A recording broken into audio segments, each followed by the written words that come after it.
viewers, welcome back to FanZcene. Greg here, and today for you my review of the new Full Moon Features movie, Quadrant, which is being released under their new Pulp Noir label for more darker, edgier, sci-fi horror-centric movies, and they actually launched a Patreon to help get these movies like Quadrant made. So if you guys want to go join that Patreon and help these movies get made, become an executive producer, see behind-the-scenes footage, or just, help and support have these movies be made, I will put a link in the description down below so you guys can go to the Patreon, so check that out. So let's jump on into the movie Quadrant, which I was fortunate enough to see early, and I am very grateful and thankful for that.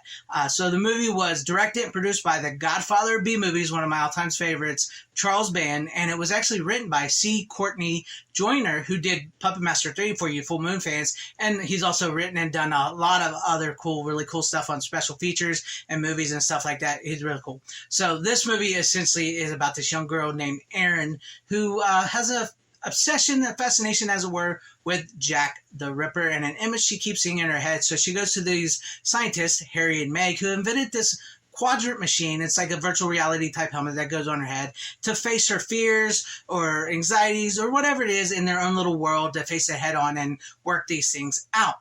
Unbeknownst to them, Erin is actually there under a little bit of a false pretense of trying to face her fears and stuff. She's not really scared, right? And she also meets this other patient of theirs, I believe his name was Robert, who's a little bit of a mousy fellow. He's having nightmares. He's very scared of almost everything. He's having nightmares, and he's been going there for about a year trying to conquer his fears of nightmares. So as the movie progresses, we see that Erin is actually so fascinated with like true crime and Jack the Ripper that she actually just wanted to push herself a little bit over the edge so she can start actually killing.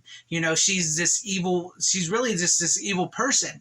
And, as the movie progresses, it gets darker and deeper, and she brings Robert into her, into her orbit and surroundings, and tries to manipulate him as well. And they have this connection, and like she helps him in his quadrant world. And I really think this movie, as you can see, some of this is AI, some of the images are AI, and I think this uses AI very well. And I know that some people can take that or leave that, but I think it uses it very well in the quadrant world. I think that's really where it works, where they can help face their fears.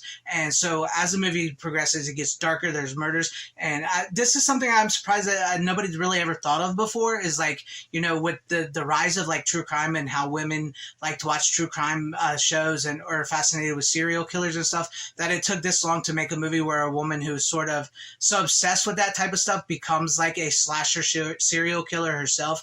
And so I really dug that aspect of the movie, and I really dug how everybody worked out. The standout performance and character for me was the character of Meg, Harry's wife, who was a scientist. She has a secret as well. I'm trying not to spoil too much here, but but I'm going to give you like semi spoilers with some of the stuff I've said. But Meg was a really interesting deep character that whenever she's on screen, you gravitate towards her.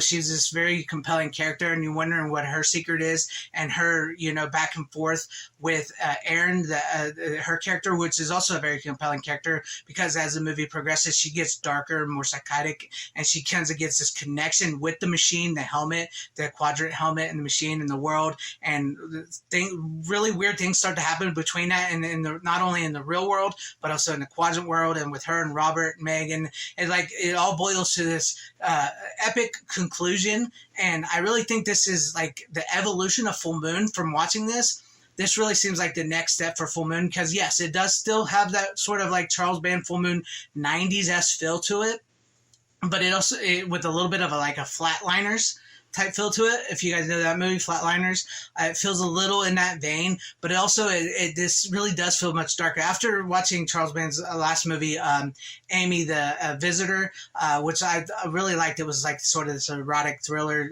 thing using AI as well. This one really steps it up. This feels like the next level to that, where it's like the evil and the dangers of what can be done with AI and everything, and with how it can play on people's minds. I really think that really works, and with this whole scenario of facing your fears head on, or confronting something that's in your head that you can't get over, a trauma, a fear, or some kind of psychological break. And I found that fascinating, and I really enjoyed this movie. It did get dark and it did get creepy in spots, and it was like, what is going to happen? What is up with this character? What is up with that character? Because like I said, there's this like mystery surrounding the character of Meg, which I really was like, I don't know what it was, that character, and then her reactions with Aaron to Aaron, and the way she's presented, and as she gets darker, was really great. And Robert's character and Harry's character was all great.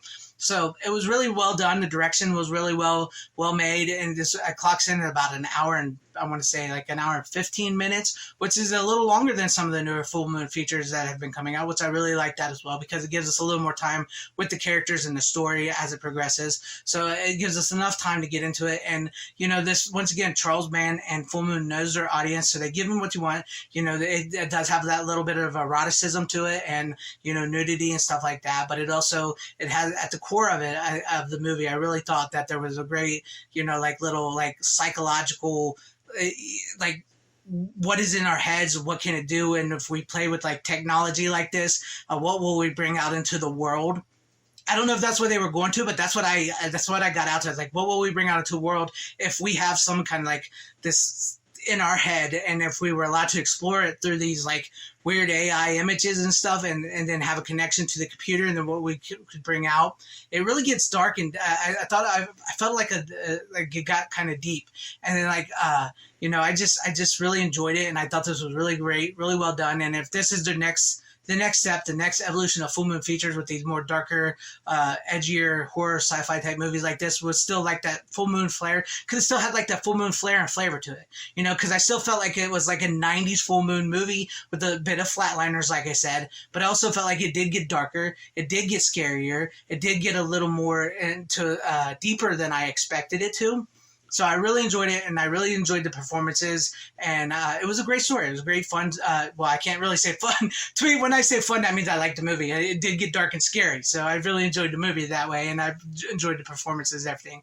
And if you do want to get this movie, if you do want to see this movie will be available everywhere August 23rd, 2024, not only on like Amazon Prime or Tubi and the Full Moon Feature streaming app, but it will also be available on DVD, Blu-ray, and yes, even VHS on the same day, August 23rd. How about that? VHS is making a comeback. I absolutely love that. I may have to pick up that VHS.